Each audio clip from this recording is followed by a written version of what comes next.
In this unit, we're going to talk about forms and how you get data from your browser to a web server. And we're not going to spend a whole lot of time here on the Sketchpad today. So the first things first is what I want you to do is open a text file in your editor of choice and put some text in it. So I'm in my editor here, and I'm just going to add some text, kind of standard text. I saved this file as play.html.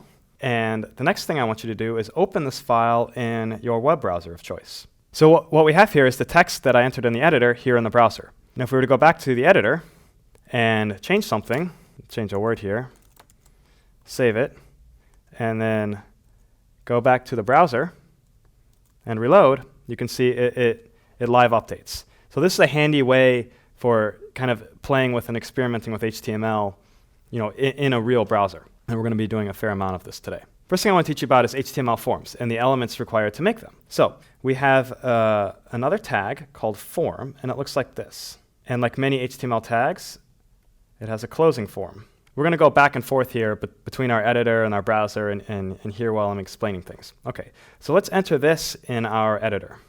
Here we are in our editor. I'm going to replace this text with that basic HTML tag I just showed you. Form, close form. Okay, there we go. We're going to save this, and we're going to go back to our browser and reload the page. Nothing's there. Why is that? Because we didn't enter any content. Let's talk about the content that goes in an HTML form. There are a few things that can go in here, one of which is an element called input, which looks like this. Let's enter that in our HTML editor. Okay, now we go back to our browser and we reload this. Aha! Now we have an input box, and we can type things in this box. Pretty cool, huh?